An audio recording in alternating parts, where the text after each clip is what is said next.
I'll stop dicking around with horror sounds in the night. Cassette tape. Hello and welcome to Spooky Town Tales, episode 18. Got that wrong last week. Said 16 was 17. It is I, Lady Morgana of the dark, deep realms of Spookyville. And joining me this evening is Count Jimmy Rogan. Good evening. Tonight we're getting very spooky and we are talking Halloween legends, Halloween traditions, and getting in, just in general, the spirit of Halloween. My favourite, my absolute favourite. I am in an absolute state at the moment. You're telling me. I'm having to hoard all the decorations I'm making. I can't put them out. It's driving me insane. I don't feel like myself. Yep. And it's showing. You're exploding at the seams with disappointment and rage in the situation. I am. And I'm not going to lie to you. It's becoming hard to hide my There's disdain. Rage and ruin. I even found the perfect pumpkin today, which I didn't buy yet because we can't have pumpkins around the house when we're having home opens. But I found the perfect, excuse my computer noises, I found the most perfect, incredible pumpkin today, and I literally stood hugging it for about 2 minutes because I knew I couldn't have it. The old pumpkin hugger. The pumpkin hugger, it was perfect. It was perfectly round. It was the same width as it was the height. It was just enormous. It was perfect. And an old cranky man did like a disapproving look and grunted at me in Woolworths. And I said, "You just don't understand what I'm going through, man." I love pumpkins. I fucking love pumpkins. Ask anyone that knows me. I love pumpkins. I love cooking them. I love looking at them. And Halloweenifying them. Halloweenifying them. I would wear a jumper with pumpkins on it all year round. I have a vest with pumpkins on it. Yeah, that's quite the best. And I wear it when I cannot wait. Next week. It's on. It's on.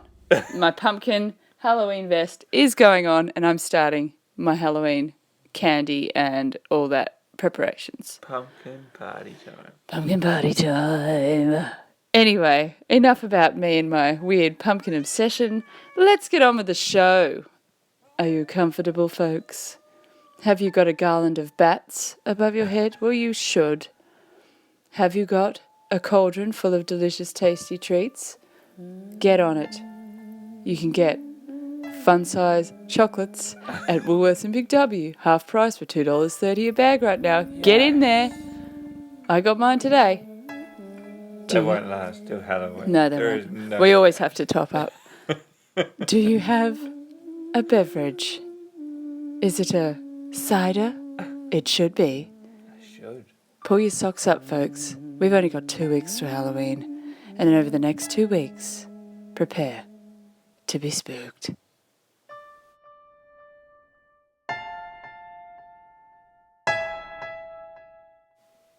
Now, over these next 2 weeks, I'm going to be sharing with you some spooky stories that took place at Halloween, as well as some very interesting legends that have come from this particular holidays that have survived decades, even hundreds of years, some of these legends, that still, to this day, people believe enough to be a bit scared of. To still have the fright factor. To still be not willing to take any chances with it. Yep. I'm also going to be telling you some of my little traditions that I do, and that might rub off and it might become one of your yearly things that you do, because I tell you what, it's friggin' fun. It is. And once you start doing it and you realise how fun it is, not only for yourself, but for your friends and for your kids, I think you'll learn to love it. Everyone I know that's been fuddy-duddy about it, that I've swindled into coming over and experiencing the Morgan Halloween, I find it is quite infectious. They start to see why we love it. And it's not an American holiday. No. It's Americans, as per usual, have run with it and done a bloody good... I mean, criticise them all you want. They know how to throw Halloween. They know how to celebrate it. They do a friggin' amazing job. Just look it up on YouTube. Just look up Halloween porch displays. That hasn't been looked up in this house at all in the last 3.5 minutes. Shut up, all right? Unbelievable, the level they go to and the stuff they make. Oh, my God. So buckle up, hang on to your butts, because I'm going to be sharing some Halloween goodies over the coming weeks. The goodies. The goodies. To start off, I felt it was probably necessary, even though I'm sure everyone knows what Halloween is. But I'm going to give you a little bit of a history, very quick, because I'm going to do a little bit each week. So to start off with your basic, Halloween is believed. It's an old, it's actually a Gaelic, Scottish Gaelic, Irish as well, celebration. And it's called Samhain, or Samhain, or Samhain, or whatever you call it. That's how you pronounce it. It's spelled Samhain. So that it was the end of the harvest season, basically. Mm-hmm. And it was the beginning of winter. So it was basically a big celebration, almost a superstitious celebration too, because it was obviously believed coming into winter, you wanted to have good luck, you wanted to celebrate all the food that you've grown so that you're prepared for the winter. It was also, there was a lot of superstition, and so you had things like your jack-o'-lanterns come about, which I'll be going into a little bit more of where that came from. And it was believed that you lit a jack-o'-lantern to keep the baddies away. Basically, it's to scare off your evil spirits. Makes sense. So that's sort of a very, very basic overview of what Halloween was. But it was, basically, it was the end of the harvest season. It was the autumn equinox, which is always tricky here because it stays lighter longer here. Yeah. So when you're trying to celebrate Halloween, it's tricky to have the spooky factor when it's light outside. It's hot out. Well, it's not hot, but it's warmer outside, and we don't have all the autumn leaves, so you got to fake it. Yep. And we don't have a plethora of pumpkins either because it's not pumpkin season. Yep. But despite all that, you make it work. Yep. So it's actually our spring equinox. Yes. Summer or whatever it is. Anyway, spring equinox. We're coming into our spring, which is more of our lush season, whereas, Halloween is more about preparing for the dark and for the cold and for the spooky. So got to work with what you got. Got to work, but in this house it's spooky all year round. It is. Yes, it is. So there's your basic overview. So Halloween basically is also believed this time of year that the veil between the two worlds, it is at its thinnest. Ooh. And a lot of people I knew, and it could just be that it's in your head or you notice it more during this time of year, and even though we are not in the Northern Hemisphere and we are not going into autumn, there is something about the change of the season. Even you, Jimmy, have said with the moon it seems different this time of year. When your seasons are changing, you get funny, intense full moons. Yep. Animals act weird, kids act weird, wives act all of them, all above.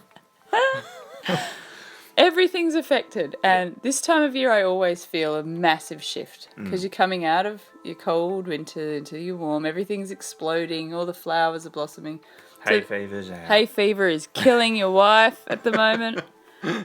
So it is a funny time of year, and I think that plays into the whole eerie feeling and noticing. But I won't name names, but a friend of mine this week who is not someone who believes in this stuff, she's not quick to put her hand up about it, has had very strange things happening in her house and is very shocked about it. And I just explained, it's that time of year. Yep. Hang on to your butts. That's my favourite saying at the moment, in case you haven't noticed. So now that we've got an idea of where Halloween came from, I'm going to now jump into some of the very strange traditions and urban legends. Cool. So one of the biggies that's been around for a really long time, so much so, it's caused animal shelters to prohibit cat adoptions just before Halloween. What? Is the belief that satanic groups sacrifice black cats on Halloween night. Really? Yes. So this is a rumour that's been around a long time, but it still holds true. So it's enough. It's believed enough that animal shelters won't allow adoptions like the week of Halloween. Wow. I did not know of cats. Yeah. So there you go. So I'll just read you what this says. Although it would be unwise to put anything past Satanists, this is a persistent rumour that they do live sacrifices of black cats on Halloween Eve. And yes, 100%, still people believe this enough. Yeah, to still not sell them. Yeah. So there's a weird legend. I don't know if there's any proof I couldn't really find many stories to back this up. But again, this is what I'm talking about, strange Halloween superstitions that have evolved through the years. I wonder if that's changed these days. Now you have to have your cat registered. Yeah. All the paperwork. I don't want it anyway. Obsidian and Raven can't get away with what they used to. It's not the same. You can't sacrifice Fluffy anymore. He's microchipped. I'm going to read you a little bit about the jack-o'-lantern now, before I jump into another weird urban legend. Mm. So I found this little tidbit of information from a lovely site called the Pumpkin Nook. The Pumpkin Nook. The Pumpkin Nook. The Pumpkin Lady found it. Why am I not surprised that you found something like that on the internet? So the tradition of carving a jack-o'-lantern was not developed in America. Mm-hmm. It started out in Ireland. So the ancient Celts used to carve turnips on All Hallows Eve and place an ember in them to ward off evil spirits. Fair enough. Now, a friend of mine shared an image of this week, and I'd seen drawings, but I hadn't actually seen what a carved turnip. It is terrifying. Yeah. Way scarier than pumpkins. So much so, I'm going to go out and get some turnips this Halloween. Really?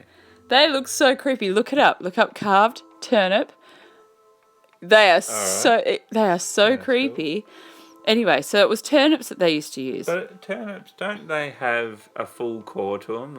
Yeah, you'd have to carve. It'd be a fair mission to do it. It'd be a mission. Now, the Jack-o'-lantern legend goes back hundreds of years in Irish history, and many of the stories centre around a character called Stingy Jack. Stingy Jack was a miserable old drunk who took pleasure in playing tricks on just about everyone, family, friends, his mother, even the devil himself.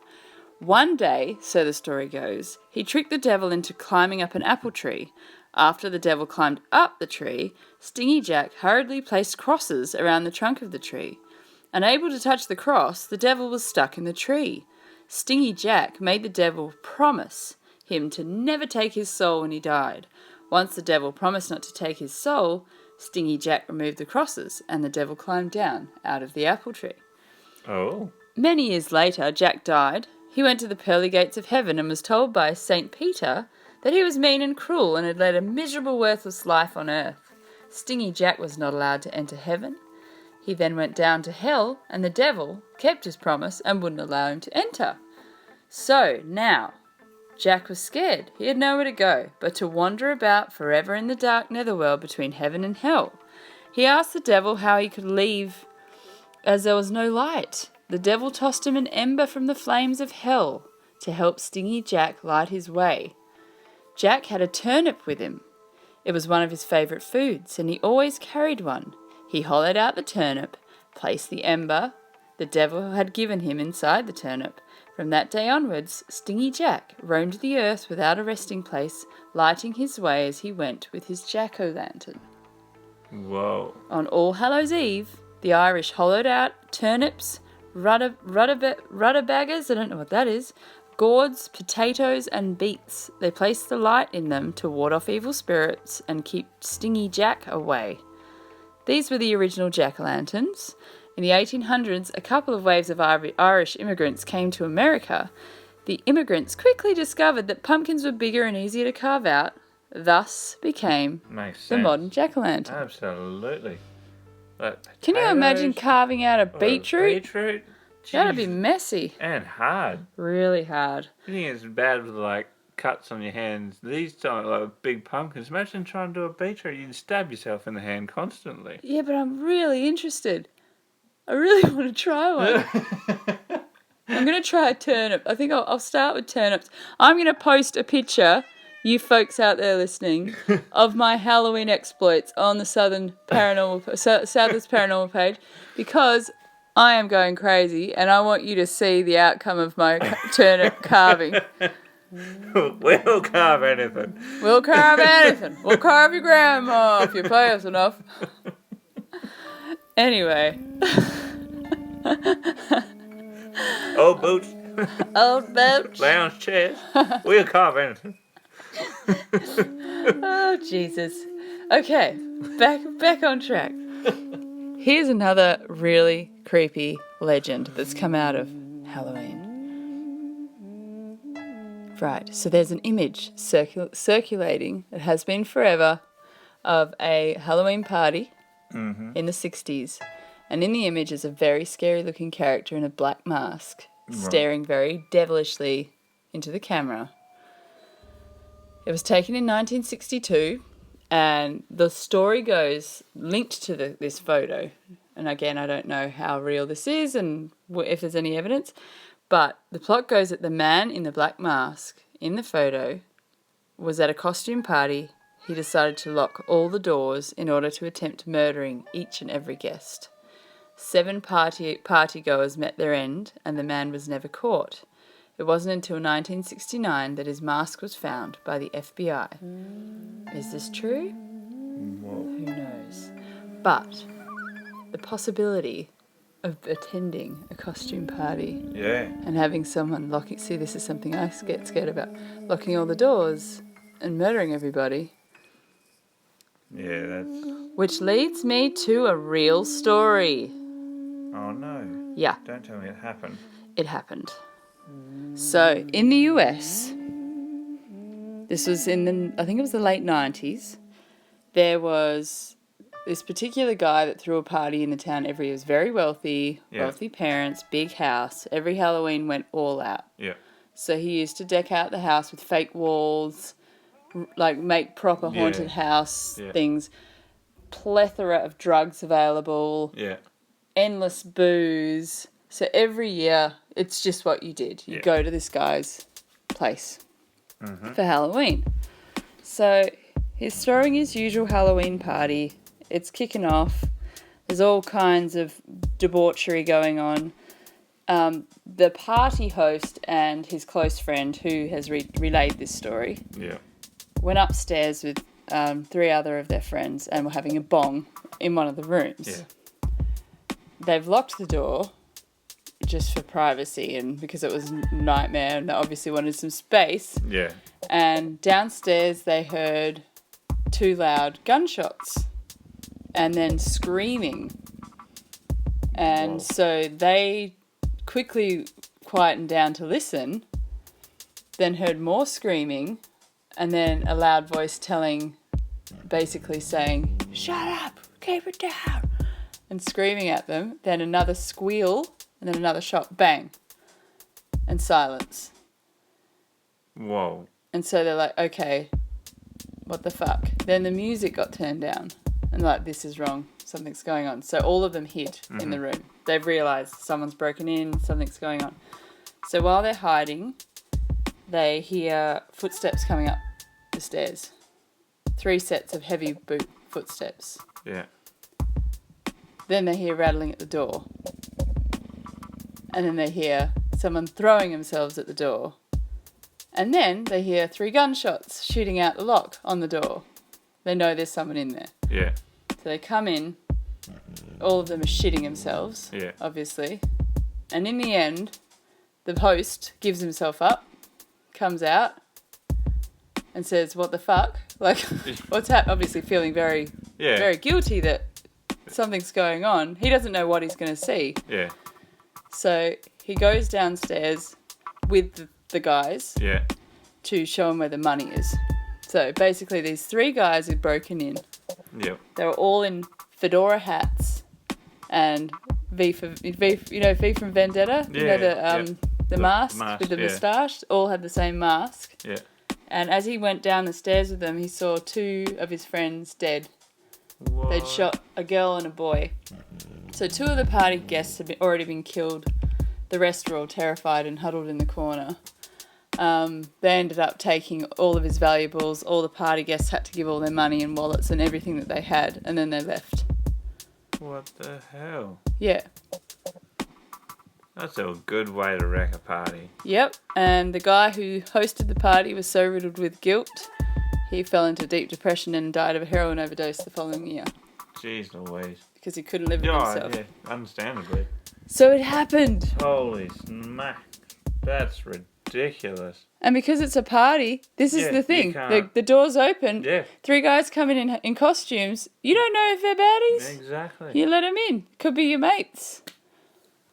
That's crazy. So this is a very scary thing that could happen at Halloween. Well, mainly in America, we have stricter gun laws here, so... But it's just, like you say, it is such a thing where you want to hope that sort of thing wouldn't happen, and you can trust people enough to not put anyone in that situation. And from growing up, we had Halloween parties, and you'd have people rock up, like your mum and dad's friends, and you don't recognise them when they're in costume. No. They could be anybody. Yeah.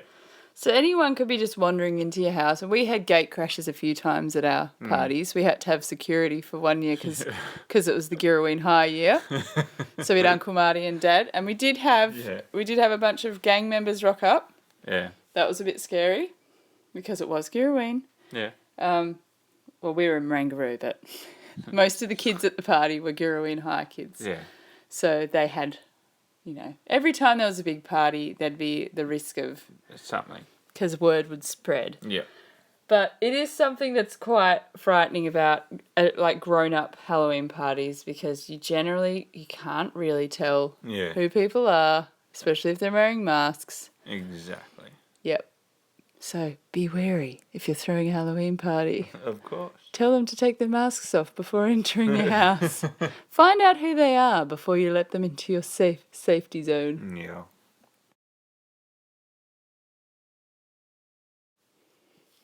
Now that's one other thing that really freaks me out about, the gory decorations. Yeah. I'm not a gory girl. I don't like horror. I like spooky and scary, but I'm not down with the gore and... It's not necessary. It's not necessary. Yeah. It just makes me feel awful.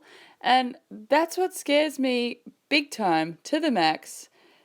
What if you're somewhere and, people are stuffing around with a fake knife... Oh, yeah. And someone's screaming. And what if they're actually being attacked and everyone's just laughing, thinking it's part of the... Exactly. That's what freaks me out. Oh, yeah. And everyone has that worry. It is an underlying thing. But, yeah, again, you've got to trust people, and that's not easy. No. And I absolutely love Halloween, but I'm of the old-fashioned... Oh, yeah. I think nowadays it's gone too far. Yeah. When you go into shops, I have to turn Clara away because there's, hands and feet with blood all over them. It's just gross. Yeah. Anyway, maybe I'm a big sook, but not down with the guts and the blood. No, thank you. So here's another cool legend. The Halloween. Well, it's a spooky, ghosty, but also it's sort of... This is where Bloody Mary and that... I'll read you the Bloody Mary legend after this story, but this is where it came from. Okay. At the height of the Klondike Gold Rush, a woman named Mary moved into the Golden North Hotel in Skagway with her fiancé, a prospector known as Klondike Ike. Before their marriage, Ike set off for the goldfields to make his fortune, but Ike never returned. Mary locked herself in their room and waited, her anxious anticipation for Ike's arrival turning into dread and despair. The innkeepers eventually broke down the door to find Mary dead in her wedding dress. Guests at the Golden North Hotel report that Scary Mary still roams the halls, appearing over their beds in the night to check that Ike isn't sleeping with anyone else. Ooh. Imagine waking up and Yeah, that'd seeing be scary. a ghost in a wedding dress hovering above you, just checking. You're not sleeping with my husband, are you? Talk about a jealous woman. Now, as for Bloody Mary, this is all tied in with mirrors. Mirrors are quite essential during All Hallows Eve. How else do you perfect your freaky clown makeup? According to one popular Halloween urban legend, you should be careful while gazing into your looking glass. If you repeat the words Bloody Mary a set number of times while staring at your reflection, most of the time I think it's 3 or 4. Or is it 7? I don't know. It's 3 in Beetlejuice. Beetlejuice. Don't do it. I want Beetlejuice to come. He's a hoot. So apparently if you say it however many times, an evil woman will appear on the other side and drag you through the mirror. Oh. And no, this is a stupid legend. This is a stupid legend, but so many people believe it. And there's people get weird about weird things. Yeah. I mean, there is an old divination theory that if you were to stare into a mirror with a candle for long enough, you'll see into the other side. Yeah. Some people talk to spirits that way, people with supposed abilities. Yeah. It is creepy. Look at your face long enough in candlelight, it does start to look funny. But that, again, it's to do with depleted light and your eyes playing tricks on you. And I'm ruining the spookiness of it. Ew. I have another really good story now. This one made me this is more like the kind of story that gets me. I don't scare easily. No, you don't.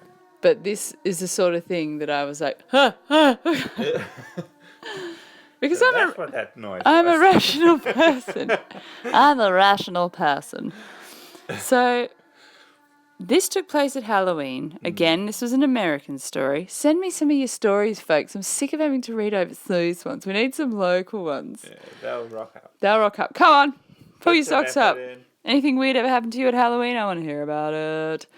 So anyway, this story took place in America. Halloween. Young man had just bought his house. His parents had paid for half. Lucky. Nice. That happens apparently. Winning. So he's in his first home, and it's his first Halloween in his new house, and it's that time of night. Trick-or-treaters have been coming, but it's getting on. It's about the time where they start to stop knocking on the damn door. Uh-huh. He's sitting down, watching some movies, having some lollies, enjoying his... it sounded pretty dreamy, actually. Just a quiet night in, watching movies, eating lollies. Yeah, it's not bad. Sounds like a good Halloween. I think we'll have to try it one time. So he's just, enjoying the night, and then hears a knock at the door, and it's about 11 o'clock by this time. Mm-hmm. So he ignores it. He's like, no, it's too late. No more. It's too late for trick-or-treaters. Then the knock gets heavier, and then it gets heavier. And then it turns into full-blown pounding. So he gets pretty pissed off. He's like, I'm going to go tell these kids off. Yeah. Goes outside, opens the door. No one's there. He's like, ugh, the ding-dong ditching me. Yeah. First thing he thinks. And he's like, just fuck off, shouts out. As you would. Goes back inside, shuts the door, sits back down, knocking starts again. He's like, ugh, mother lecker. So he gets back up. Goes out again, checks all down the front, down the side, can't see anybody. He's just like, oh, fucking kids. Yeah. So he thought, I could call the cops, but if I call the cops, they're going to egg the house. Yeah. and it's his new house. Now, if anyone's had to clean dried egg off anything, Overrated. it's fucking awful. So I can see his, rationale there. It's like, it's just dumb kids. Yep. So he decides he's going to go in and just ignore because he knows they're not going to stop. So he's like, right, bugger it. I'll just go inside. They'll get sick of it. They'll get sick of it. I'll just go, whatever. Goes inside. Keeps going. He's like, well, stuff it. I'm just going to go to bed. So he goes through to his room and the knocking continues, but then he falls asleep because he's ignored it completely. So he's out for the count, but then he wakes up to the sound of knocking again and looks at his clock and he's like, what the fuck? It's 2 a.m. They're still knocking. Yeah. As he starts to come to, he realizes the knocking isn't coming from the front door. It's coming from his bedroom door. Ooh. So, naturally, he sits up, freaking terrified. Yeah. What the hell? This isn't kids ding-dong ditching. Yeah. This is intruders. They're in my house. They're literally outside. They've got through the front door somehow. Yeah. Now they're knocking on my fucking bedroom door. Thank Christ he locked it. So, gotta commend this guy. Thinks quick, plugs his speaker into his computer, searches up the sound of a shot, a gun, Yeah. cranks it to full volume, presses play, gunshot noise goes off, and he shouts, "That was a warning shot.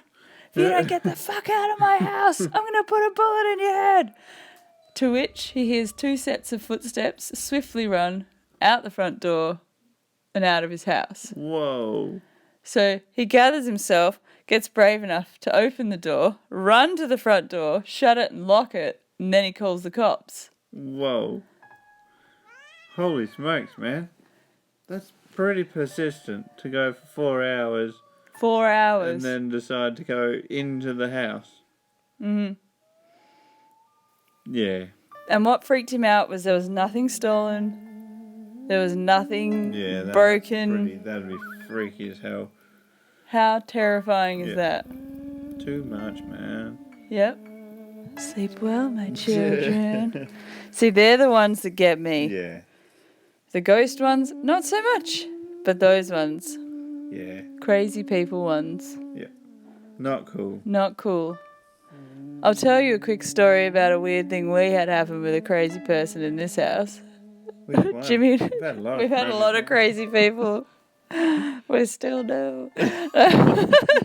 So we'd been living here about 1.5 years, and one night we woke up at about 11 Sorry, I think I just... to the strangest noise. Like, it was banging and just this. It was definitely not an animal. It was too big to be an animal. So I'm like, Jimmy, wake up! Can you hear that? And so he's like, what? I'm like, listen. He goes, oh, it's probably just an animal. I said, no, listen. And then for Jimmy to actually acknowledge it was something is a big deal. So he's like, oh shit, what's that? So I looked up. Oh, make out like I don't exist at night time. You're out. Once Jimmy's asleep, he's out. So I think I went to the window first and went, holy crap, there's a man out there. And then Jimmy goes to the window and sees this guy, this very large, He was a big boy. trying to climb over our fence Yes. and not succeeding. Clearly, reasonably inebriated. He was so drunk. He was wrecked. So Jimmy goes out the front. I still remember this because it was funny. Like, you laugh now, but at the time it was very, very scary. No, it wasn't. But it was the way. So Jimmy goes out there. The noise was awful, and so Jimmy goes out the front, stands in this front veranda, which it didn't even have a solid door. It had a sliding door with a little hook, so anyone could just slide it open, including the neighbours' kids, which did. So anyone could just come in. Yeah. So Jimmy goes out the front, and he's like, "You right there, mate?" And this guy just stops like a zombie, like half falls off our fence, stops staring at his feet, and then kind of just turns his whole body to face Jimmy without looking up, And what did he say? It's something like, is this Kyle's house or something like This is that? Carl's house. And Jimmy's like, no, mate, you got the wrong house. And then he didn't walk off. He stumbles to the front door with his head down, with his arms out, like on his sides, palms facing forward. Yeah. And then lifts his head and just dead stares at Jimmy. Like, I can still see him. I can still see his face. Yeah. Just dead stares at Jimmy for what felt like 5 minutes. Probably was only about 30 seconds. Saying nothing. Just standing there, staring at him. Yeah. Through the He'd probably mesh. gone to space. He was gone. He looked honestly like a zombie. And I'm just standing there going, holy shit. What is this guy doing? Yeah. And then we kind of went inside and just watched him through the window. We're like, okay.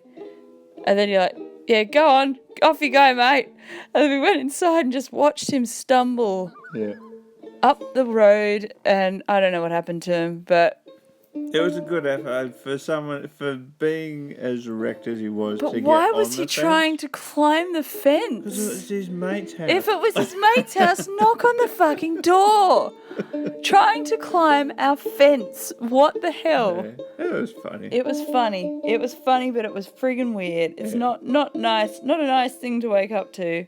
Yeah, it in the was middle of the night. interesting. But It there was was very a big game on that night, though. Remember, the footy club was pretty intense. So, Jesus. just some spillage from that. Probably. Has anything weird happened to you in the evenings or around Halloween time? Halloween time is a weird time. You get all kinds of weirdos coming knocking on your door. And in our town, it's not really a big thing. It's getting bigger. Yeah. But we do get our trick-or-treaters. And probably the best year, we had a boy come back. I think it was 4 times. And each time he just put like a different item of clothing on his head. It's like, they're not going to notice. Yeah. It's like a beanie one time. Then it was a cap. And then I think he put a sock on his head. I don't know. It was some weird thing on his head. Yeah. And then the last time he had no accessory. And I was like, look, Well done. I know you've been back here 4 times. I know we've got the best lollies in town. Yeah. But I was just like, you know what? I'm not even cross. I'm actually quite impressed with your... with your... But shoo. Yeah, but off you go. 4 is enough. You've cleaned me out, Sonny. Yeah.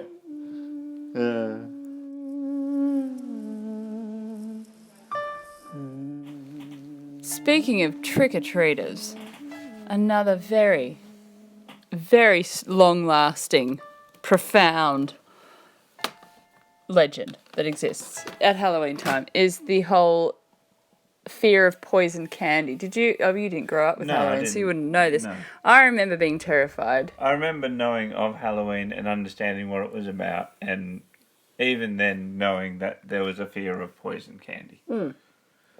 So, this urban legend, pretty much all over the world, pretty much every single town that celebrates Halloween, Yeah. there's this idea that someone in your town is a sadist who's poisoning the Halloween candy and giving it out to kids. Again, proof you just can't trust people. Yeah, but did it happen? I don't know. So, there has been one case of someone deliberately poisoning Halloween candy. But it wasn't to random children. It was Ronald O'Brien of Texas who intentionally spiked his son's pixie sticks with cyanide, hoping to collect a huge insurance payout. He also gave the candy to 3 other children, hoping to cover his tracks, but apparently none of them liked pixie sticks, so none of them indulged. O'Brien's son, though, died from the poisoning. O'Brien received the death penalty via lethal injection, so he bloody should. What an asshole. What an asshole. His own kid. Mm-hmm. Wow. What a bastard. Yeah. You can see why those ones get topped. Yeah. Now, before we wrap up for tonight, there was, a few years ago, I can remember reading about this town, and some of the stories I read, I just thought, people are such bastards. But then again, it is Halloween, and there's the whole trick or treat. Yeah. If you want to indulge a little, I'll track down a few for next week. Yeah. But there have been some very nasty pranks played on town kids by older residents. Yeah. Have done some very mean things. Yeah.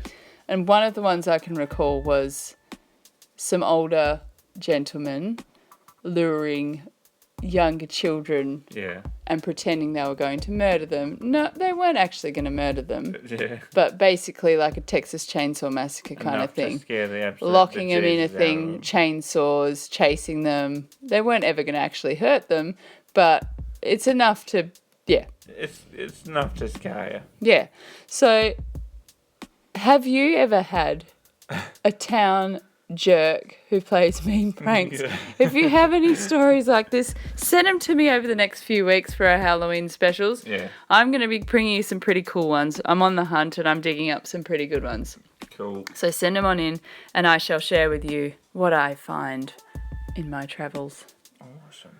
Thanks again for listening, guys. And please check back next week for more Halloween goodness. And I might even share a recipe or two. Oh, nice. Yeah, The time of incredible baking. yeah, I go a bit crazy. Mm-hmm. But why the hell not? Life's for celebrating, eh? Any excuse to indulge. Yeah. So thanks again. Be sure to like and share the show with those that you think at this time of year in particular might like a spooky tale or two. And this has been Morgan And Jimmy. for Spooky Town Tales. Remember to stay creepy. Where are you? Jimmy didn't do it. Stay creepy. Thank you. Bye. Bye.